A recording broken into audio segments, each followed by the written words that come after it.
You disagree? And we're live. So there you go. You disagree that a Yeah. player who throws interceptions and loses the game, it's not his fault. Is it because the players jumped out of the ground like daisies? Well, if it's NCAA 14, definitely. It's exactly what happened. But that's not reality. No. But I will I'm- tell you this. By the way, welcome in Fourth String Podcast. Appreciate you guys joining us. We love to just like start live in the middle of a conversation. In case you're new, which I don't think anybody, like of the two people that are watching or listening right now, probably are not new. Hey, mom. Hey, dad. Um, no, Hey, Sweat listen. family. Good to see you. Yeah. Oh, well, that gives us a few. If we got your family and my family. No, There we listen. go. All right.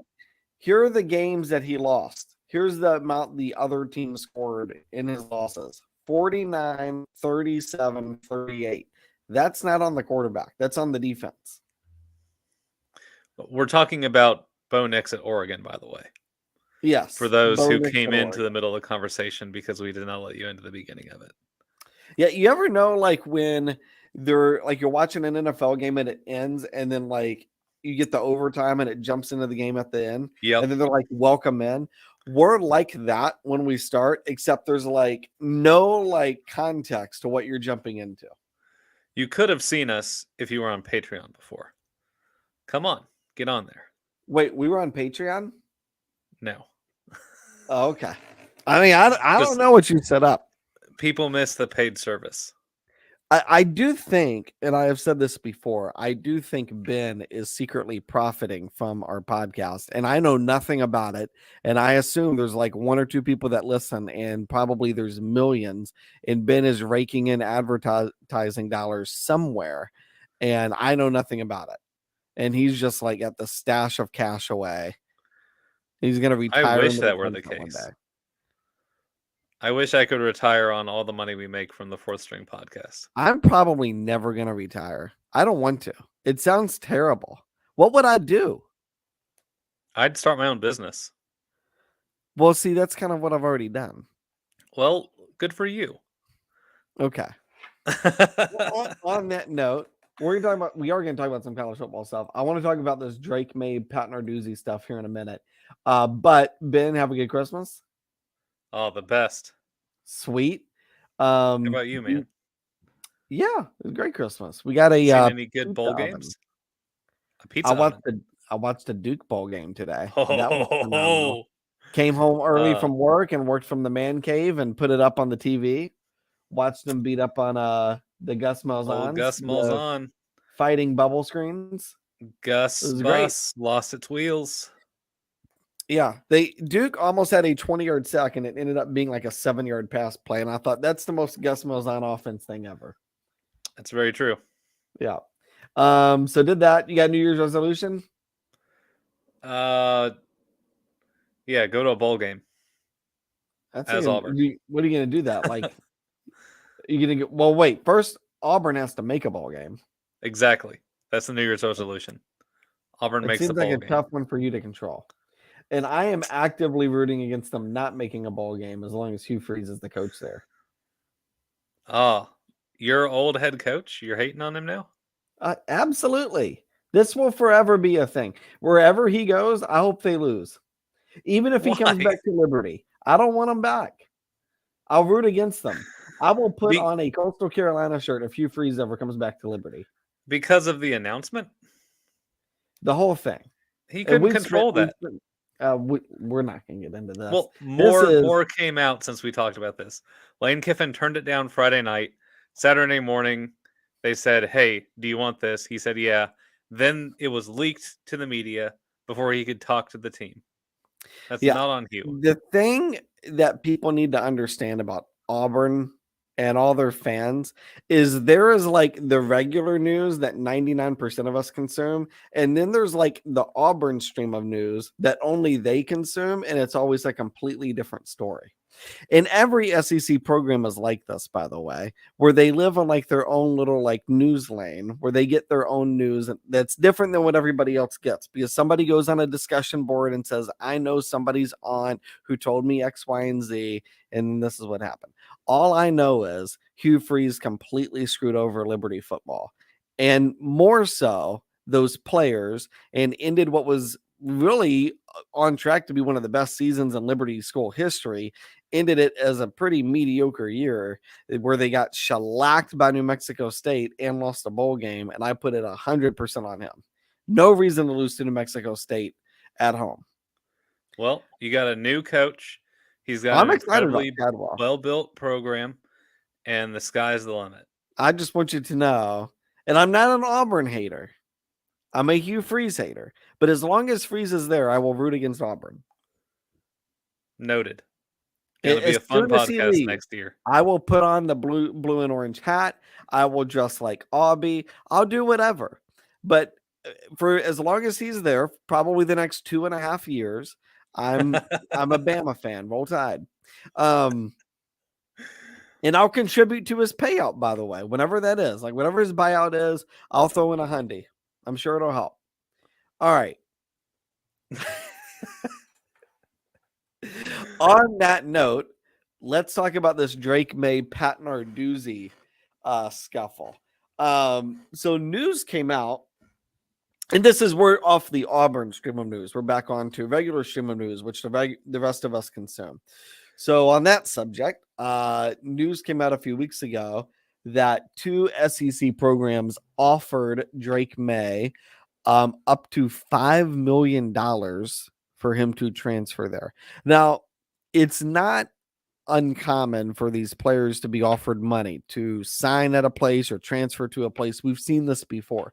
What makes it so unique, though, is that Drake May is actively the quarterback at UNC and has announced zero intentions on transferring or not being happy or anything like that. And what makes it even more interesting is Pat Narduzzi's comments coming out basically like the only person who would benefit from a player, not just in his conference, but in his division transferring out, somebody as talented as Drake May, would be Pat Narduzzi. And Pat Narduzzi comes out and talks about how sad it is that these SEC programs are basically trying to pay a player to transfer away.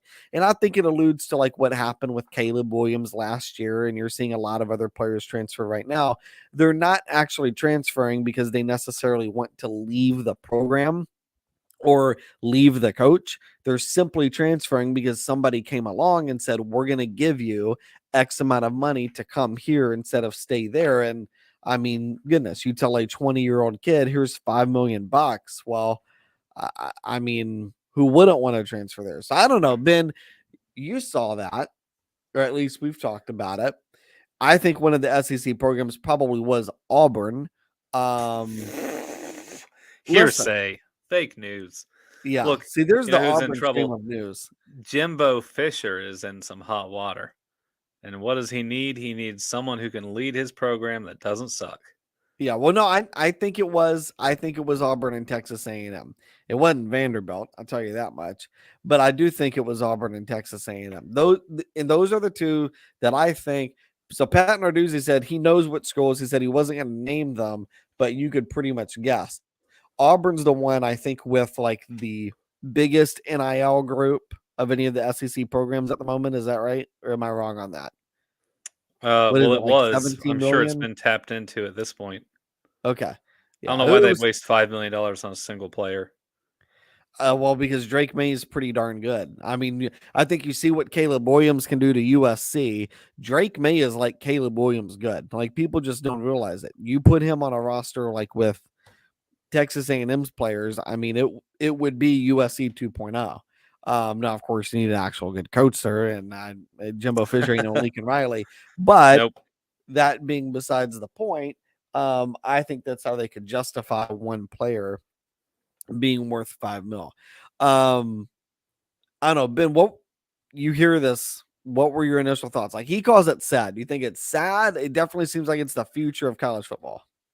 On one hand, I think it's a little ridiculous, but on the other, I mean, think about that type of payday for a college player. Uh, Some people could literally retire on that amount of money at the age of 20. You finish your college career and you travel the world the rest of your life. So that's a significant chunk of change, significant sum to be paid to a player through an NIL deal. Uh, and look, I'm sure it will continue to go up, but that's what the players wanted. They wanted a free agency type approach, similar to the same way that college coaches get. Yeah. And so the way that you see players get signed within the NFL is going to be the same thing that you see within the NCAA and college football in general. I don't disagree with anything that you've necessarily said, Ben. And I mean, at this point, like, it's no longer about should pay players get paid. I mean, I think we've passed that bridge at this point. Like, I mean, if a player can make some money, like at this point, They who were all cares? getting paid before. Now it's just more visible. Well, right. I don't necessarily mind that, but I do think we need to have some sort of regulation with this. Like, you can't be actively recruiting a player that is already on a roster in the middle of a year and he's announced no decision or interest in transferring. I mean, even at the professional level, Ben, like, if the Carolina Panthers called Lamar Jackson right now, it would be against NFL rules. They would lose a draft pick for it. So, like, I mean, I know we're in this everybody needs to get paid stuff. And I don't necessarily disagree. Let the players make money, like, that's fine. But at the same time, to argue that if I say there should be some regulation to this, I'm anti players getting paid. That's where I push back. And so, like, Narduzzi's comments, like, I get it. Like, he's looking at this going, hello, the guy's currently on a roster. And I think in part he was hit by this last year because Jordan Addison was on his roster and it felt pretty obvious USC was making some phone calls to the kid and they ended up getting him. And so I now think he's using this as leverage to say, hey, it's not just my players. Like, this is happening across the board.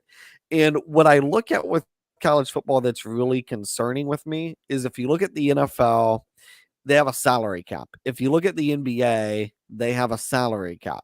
That salary cap forces teams to only be able to spend so much. So it doesn't become which franchise has the most money. Major League Baseball doesn't have a salary cap. And up until we got the metric system everybody started using, it really was whoever spent the most money pretty much was in the World Series every year. And New when York we went on Yankees. that stretch, what happened with baseball was it became extremely regional, right? Mhm. And now at the national level, nobody really cares about baseball. People, if you live in Atlanta, you'll watch the Braves.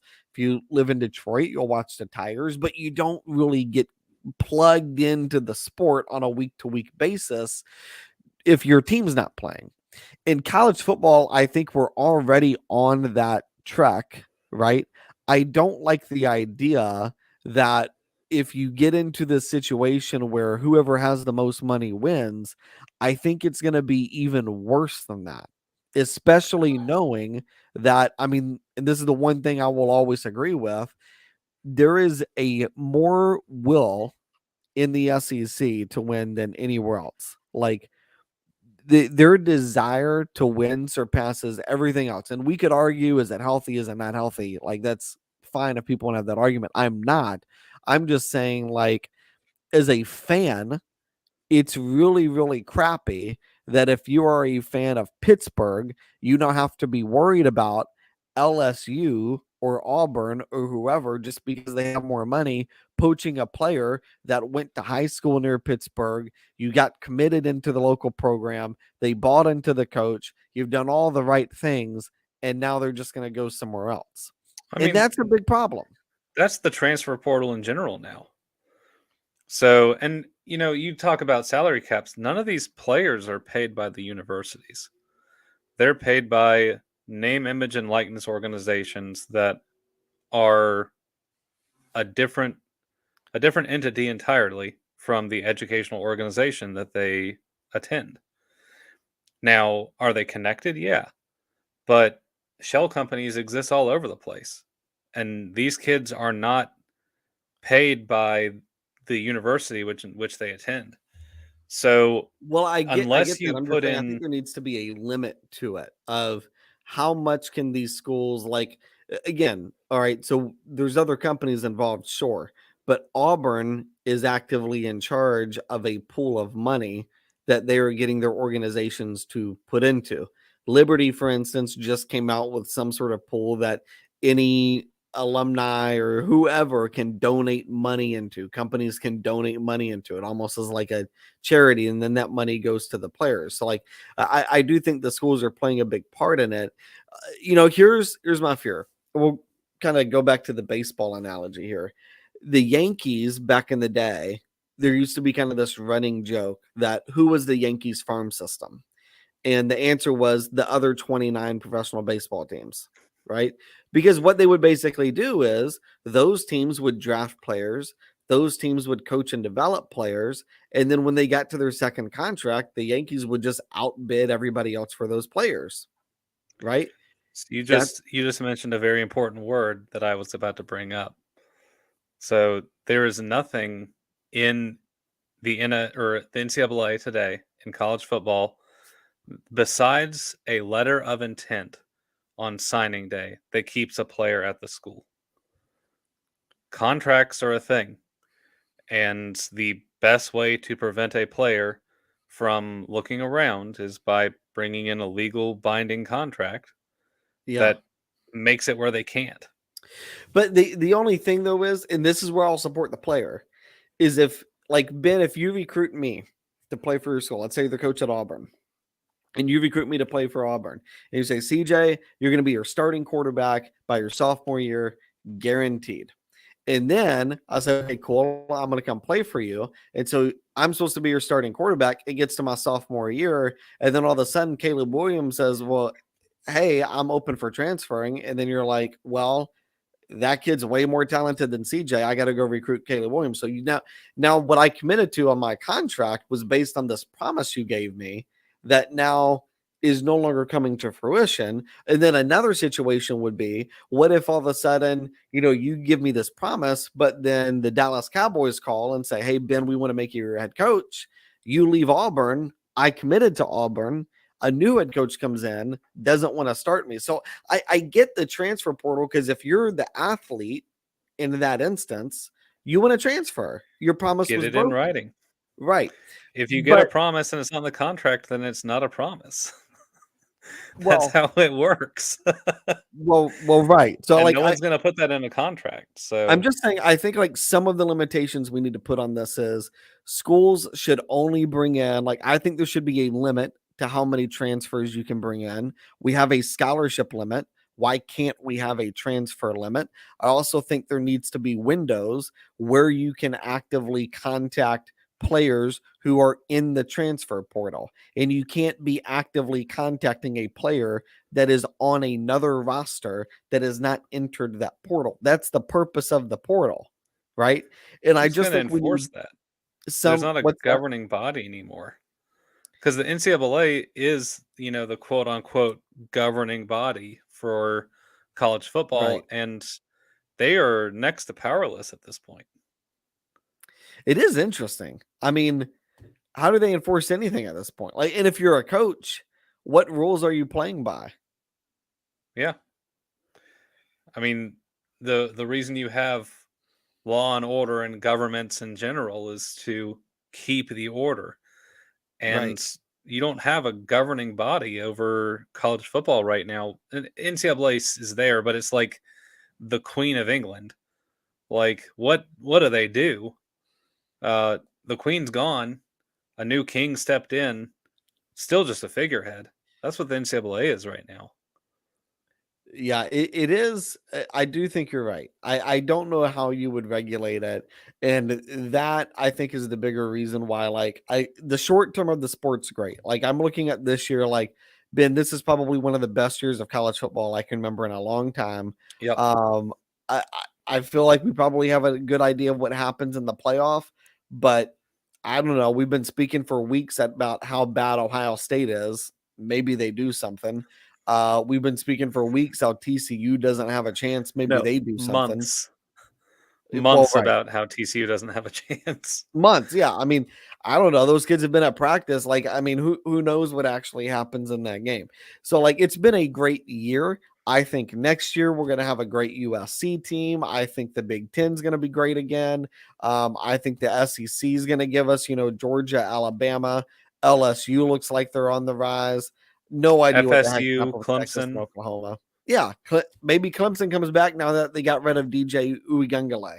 Like, Yep. maybe so, right? FSU looks really good. They're back. I told you FSU was back. I said start of the year they're going to be good, and they have. And so I'm excited. Short term, the sport looks great, but long term, how much longer can we go without a governing body? And this is just the start of what's happening with the transfer portal. I only think it's going to get worse. Hmm. Well, some players are going to get burned too, because there's a lot of players that Oh will yeah, leave a scholarship on a program and enter the transfer portal and not get picked up. And so, what do you do absolutely. at that point? Uh, Well, that's just it. There's thousands of kids in the transfer portal. hmm Like, there's not. I don't know. I don't think there's room for all of these kids to get picked up by programs. Um, I don't know, and I would love to know what are the forces that are pushing these buttons to get these kids to transfer. Is it seems to be like more and more every year we're seeing more of this happen. All right, let's talk about player transferring right now. Another one, Sam Hartman has announced he's going to transfer from Wake Forest, and it was rumored initially he was going to go to Notre Dame. Now that's not been made official, but Ben, I think the most interesting point about this, and this is the good thing that I think college football has going forward, is he was projected to be a draft pick this year. A lot of people thought fourth to fifth round is where he'd get drafted. He had a fantastic year at Wake Forest. And so I think it's really interesting to forego potentially being a draft pick to now transferring to potentially Notre Dame. Maybe, and honestly, I don't think he should go to Notre Dame, but go to one of these other programs where he's maybe going to make some money. Yeah, go somewhere that you can make some money automatically. And, Liberty has a really good program that's up and coming. You saw them play you Liberty will pay to you some tooth money and too. I'll nail. tell you that. They'll pay him some money.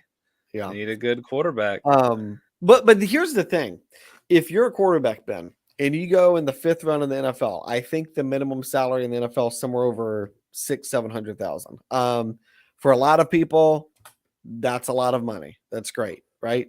But if you're a top quarterback like Sam Hartman, Hmm. if Notre Dame says, "Hey, we're going to pay you 1.5 million," and potentially, if you come play here, you could be a top, you know, first or second round draft pick next year by having that one extra year in college. Aren't you then like going, okay, well, I can make more money, right? Play fewer games than I would play. Well, I mean, I guess maybe you wouldn't actually start in the NFL, but the practices wouldn't be as physically demanding for sure. And then maybe, push up your draft stock.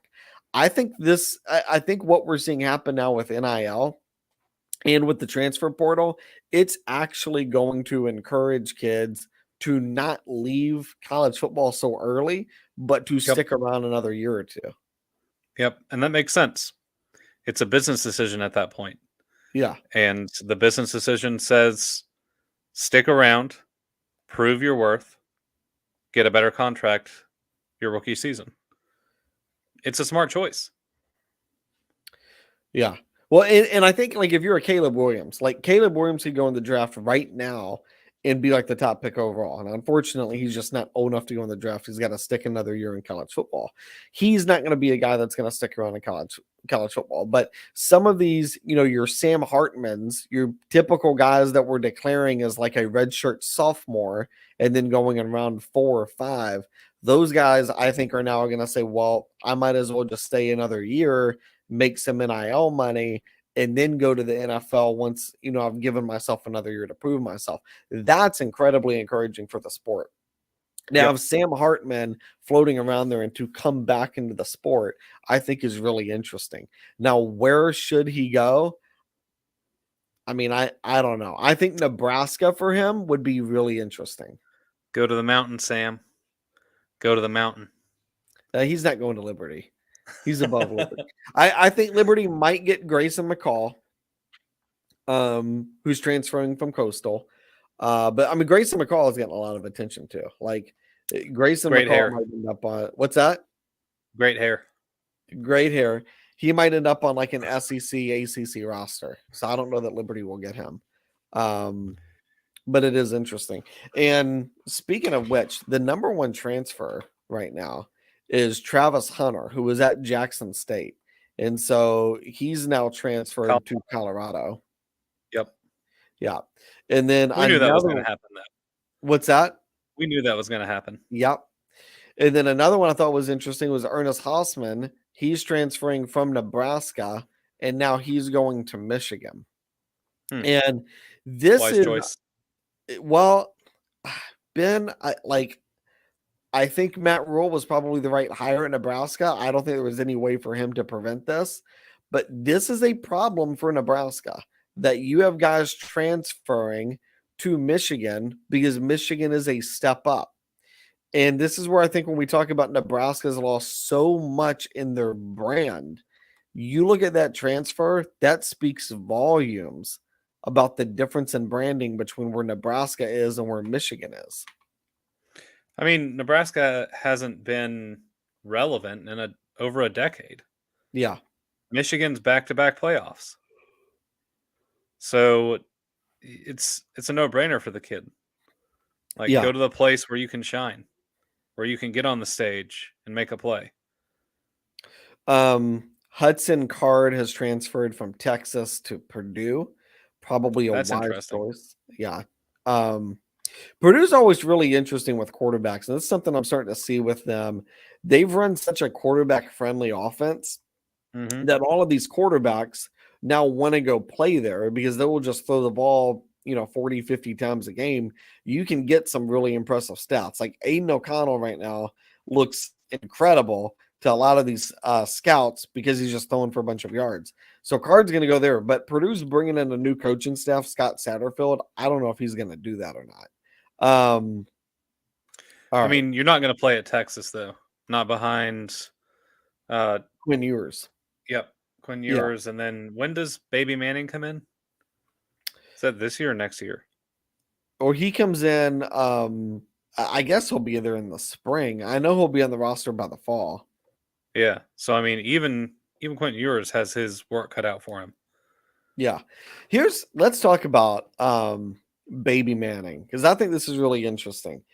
If Baby Manning weren't the quarterback at Texas, Ben, do you think Steve Sarkisian would still be the head coach? It's a tough year for him. You got to give a coach some time to build a program. It's year 3, isn't it? Is this his third year, or is it coming up on his third year? Maybe I think this was his second year. So maybe it was. I think this coming year is his third year, and you should have expectations. You saw moments of greatness from this Texas team this year. You did. The glimpses are there. Now, you've got to have a better offensive line that protects your quarterback. You can't let your quarterback get slammed to the ground by Alabama on a personal foul play that ruins him for 4 or 5 weeks out of the season. No, that was rough. Yeah. So if it hadn't been for a couple, look, Quentin Ewers was the heart and soul of that Texas team. He doesn't go out against Alabama. They probably beat the Crimson Tide, and they go at least 7-0. I mean, it's a good Texas team right now. There's just a few components that he needs in there. And hey, if you have Quentin Ewers and Baby Manning backing him up, or vice versa, you're not going to have those issues next year. Yeah. I think my issue with Texas And it's Arch really, Manning. We can call him Baby Manning, but I guess we could well, call him yeah. by his name as well. He's not Um, a little child. I guess my issue with Sarkisian is he really lost, other than Kansas State, and I would argue whether or not that's a big game. He really lost every big game they had this year. Now you can say, oh, they crushed Oklahoma. Well, they beat Oklahoma in October. Oklahoma was awful. I mean, awful then. One of the worst teams in the Big 12 at that point. They lost to TCU, only could put up 10 points against them. They lost to Texas Tech. And I'm fine Texas with Tech, they didn't have Quentin Ewers, and also Bijan Robinson fumbled the ball in overtime or something like that. Very yeah, uncharacteristic. but Ben, if we're gonna give Sarkisian a pass on this stuff, then how is Sonny Dykes able to in year one take over TCU, not Texas, and not have any of those issues? Like, that's what I'm saying. Do we really think TCU is a good team? Neither of us No, have thought that all year long, and somehow no, they but I win think games. that's a testament to how good of a coach Sonny Dykes is. Maybe And then your maybe they're state. just really lucky. I I don't think mean, they will. it was a pretty dumb play to run the ball in the middle of the field and have your kicker come off, not even to be able to do a 3-step back and kick a field goal that barely makes it in to win a game, and still somehow stay undefeated. Yeah, That I was don't not think good you coaching. go. Yeah, I don't think they're lucky. No, I don't think they belong in the playoff or anything like that, but I don't think they're lucky. I'm just saying I think they're lucky. TCU, and by the way, Texas played TCU at DK Texas Memorial Stadium. So it was at home. It wasn't at TCU. Um, I think the fact that they lost that game and that Sonny Dykes in year one can come in and have more success than Texas did. Mm-hmm. Yeah, I think it. You have to be concerned about Sarkisian, and the thing is there are people saying, well, they're not going to get rid of Sarkisian because they're scared of losing Arch Manning. Well, Ben, you're Texas. Why is Texas scared of I mean, Arch Manning's a great recruit. That's fantastic. But when you're Texas, it doesn't matter the name or the talent of the recruit. You don't care about whether or not you lose them, because if you hire the right coach, guess what? That guy's going to bring in better recruits, and he will probably be able to retain Arch Manning. I just think that is such a low tier program mindset to have, like such an insecure mindset, that if you're actually frustrated with Sarkisian, like if you get to the end of next year and you're 7-5, 8-4 with all these losses, you can't keep Sarkisian just for the sake of keeping Arch Manning. Like that is a Texas Tech thing to do. And I would understand Texas Tech doing that. Like, oh God, we don't want to lose Mahomes. Let's keep Kingsbury at all costs. That's fine. Right. But when you're Texas, shouldn't you be above that? Like that, it's just that mindset that I hear that I just think is awful. Like, I Right don't now, know whether or not Sarkisian should be fired or not. But if you're a Texas fan and you think he should, there's no point in keeping him just to retain Arch Manning. yeah. Now look, there's a couple things in this. At first, I don't think Sarkisian has had a chance to fully build a program, so give him another year. And if you see improvement year over year, then give him a last year. Now, because there definitely has been improvement from Texas. Like I said, we saw glimpses. Texas is also about to move into the SEC, and I think that is going to be pushed up to 2024. Yeah. And so you have one more year in the Big 12 before you're up against a whole different gambit of teams that you play. Well, and Uh, to that point, Ben, I don't think this Texas team would have made a bowl game in the SEC this year. It depends on if Quentin Ewers stays healthy or not. So they were better than a handful of SEC West teams when they were healthy. They were better than Auburn, absolutely. They're better than Texas A&M. They are better than Arkansas. They were on par with Mississippi State Ole Miss. So, all right, we've got a breaking news alert. Ben, this is amazing. So we started this podcast at the start of the fourth quarter between Kansas and Arkansas. No Arkansas way. had a 38-20 lead. They are headed to overtime. Kansas What? outscored them 18-0 in the fourth quarter. How? Oh my God, you gotta love college football. What the crap? This game was over. I thought it was too. Oh my gosh. That is insane. How do you outscore them 18-0? They missed 3 extra points. All right. Well, So hold on. It was 38-20. They hit a field goal. Okay. So hit a field goal 38-23 with oh my word. Okay, so with 105, Texas scored a touchdown to make it Kansas. 38-30. Kansas scored a touchdown to make it 38-30. There was 105 left. Yep. They scored again 19 20 seconds later. Or 20 seconds Yeah, later. yeah. Oh my God. This is like some video It game. was 19. Yep. How? A pass? How'd they get the ball back? The onside kick? Oh, I'm looking now. Okay, so that doesn't say. Okay, hold on. They got the ball onside kick recovered by Kansas at the 50-yard line, and then immediately had a 34-yard pass after that. And a 21-yard touchdown pass with a 2-point conversion. After a delay of game penalty, which had set them back to 3rd and 15. Oh my God. This is the problem. Like, I'm sitting here and like I've got the game on the Gamecast while we're talking, thinking, do we need to just wait till the fourth quarter this game is over? And I'm like, no, it's 38-20. Let's do the podcast. Nobody's gonna be watching this game. And we do the podcast, we're halfway through it, and all of a sudden it's 38-38. They go in overtime.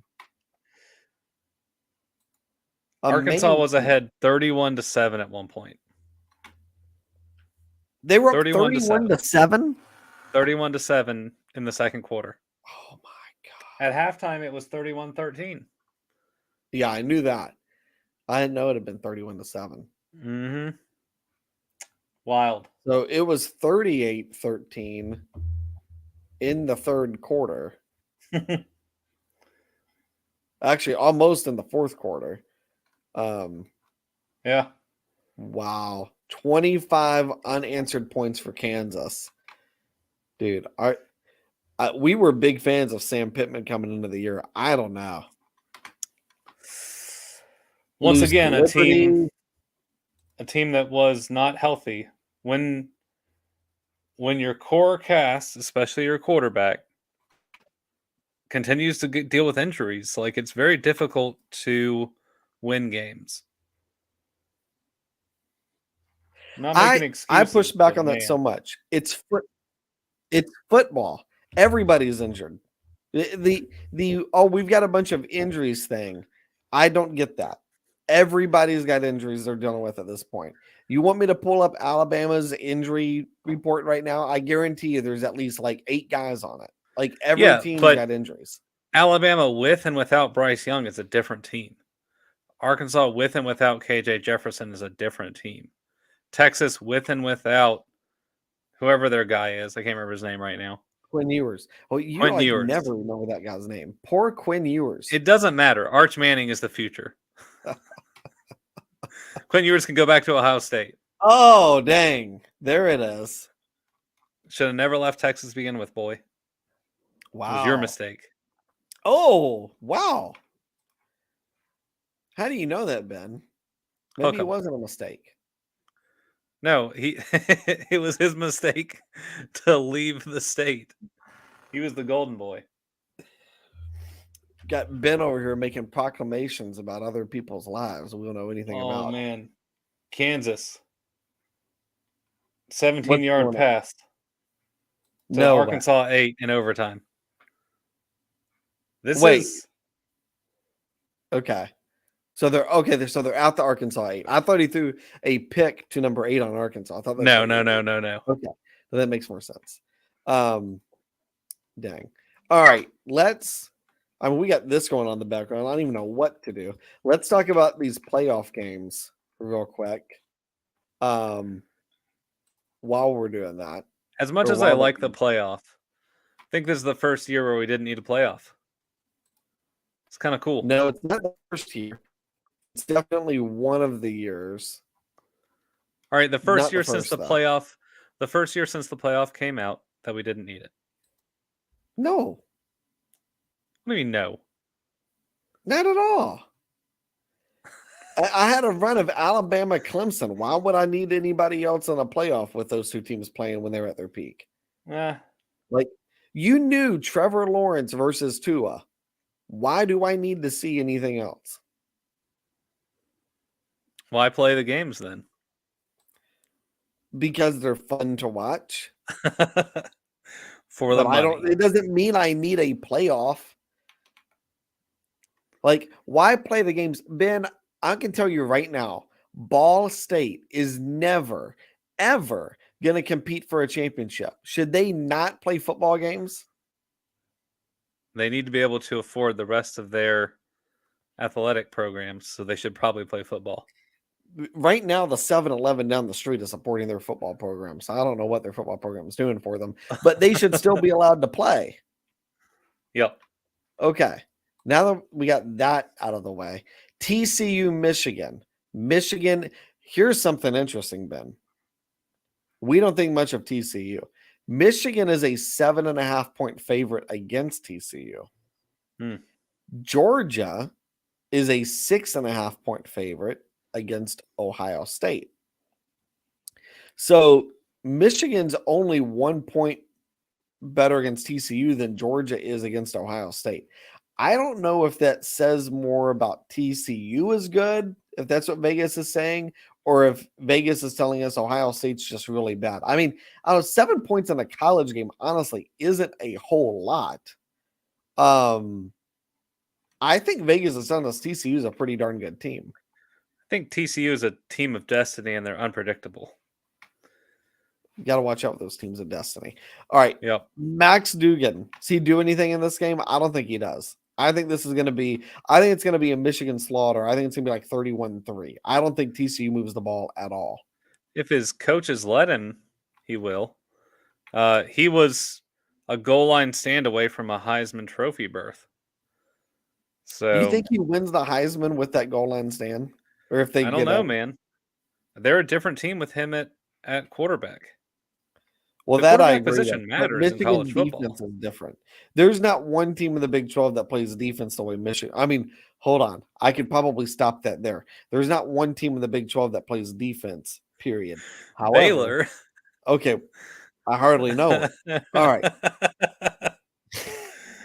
By the way, TCU won that by 1 point. Okay. Yeah. Throwing that out there. That was their worst offensive game of the year. And Baylor doesn't even have a very good defense this year. That's true. Oh, just an update for everyone who might be watching us live. Kansas score? Kansas scored on a 4th and 2. Oh my God, the balls to do that. 45 I know, 38? right? Yeah, 45-38. Oh my God. That's amazing. I love college football. That put Kansas in the ACC Coastal already. 32 unanswered points. Let's see if Arkansas can answer. Arkansas should be kicked out of the SEC for that. Kick them out and put in Louisiana Lafayette, the Raging Cajuns. That would be a mistake. I don't think so. All right. So, Ben, you've not given us your thoughts on TCU, Michigan. One moment you think TCU sucks. Other moment you're telling me that Max Duggan's going to score 50 points. Who wins? No, I don't think he scores 50 points. I think he scores something. But Michigan is by far the better program. Better coached, better athletes, better offensive strategy, better defense. Across the board, better team. So if Michigan doesn't win by 3 touchdowns, then, I mean, you might want to wonder what's going to happen when Michigan plays Georgia. The game itself should not be close. Maybe early on it will be, but the matchup is good and in favor of Michigan on both sides of the ball. And we saw when Michigan played Ohio State, they don't just have to run the ball; they want to. And even with their Heisman they'll candidate freaking air it running out. back out, Yeah. they'll pop a 70-yard play on you like have your eyes closed. It's crazy. So they'll run a 70-yard play on you. The big plays are going to happen in this game, and TCU's not ready for it. So Michigan wins 3 touchdowns. Give me Michigan with the points. Okay.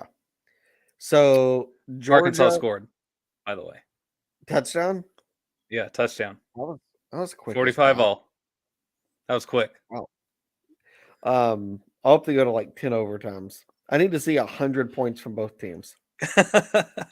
Well, that would take a significant amount of time. All right. So let's go to their playoff game. Georgia, Ohio State. I actually think Stetson Bennett.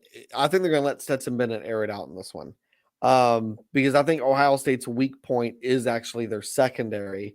They seem to do decent, not great, but decent against the run. And I don't think Georgia is scared of CJ Stroud and Ohio State's passing game. So I think Georgia feels like they can have an aggressive game plan in this one, air it out, play loose, which I think they're going to need to do. But I don't know, Ben, we've seen these games before. I mean, Georgia's not really been tested this year. They come in undefeated.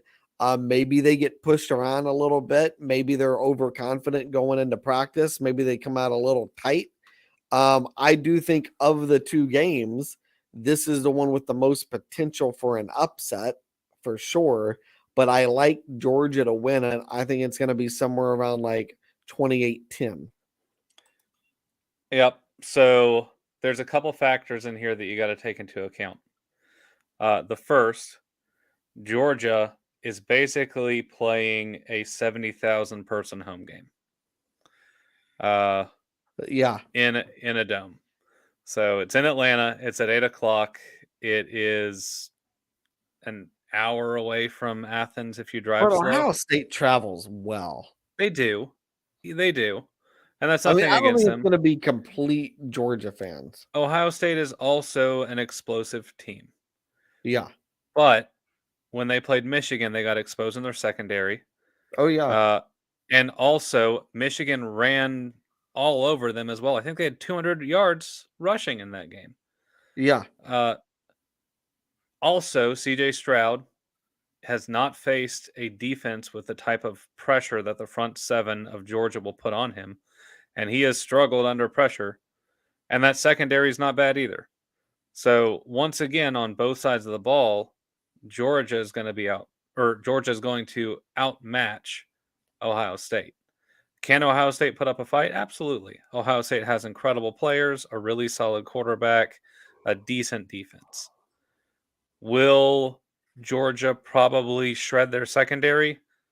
Most likely. Will they run up the middle and still bulldoze whoever Ohio State puts in the box? Probably that too. Will Ohio State be able to pass on Georgia? Maybe. Will Ohio State be able to stop Georgia?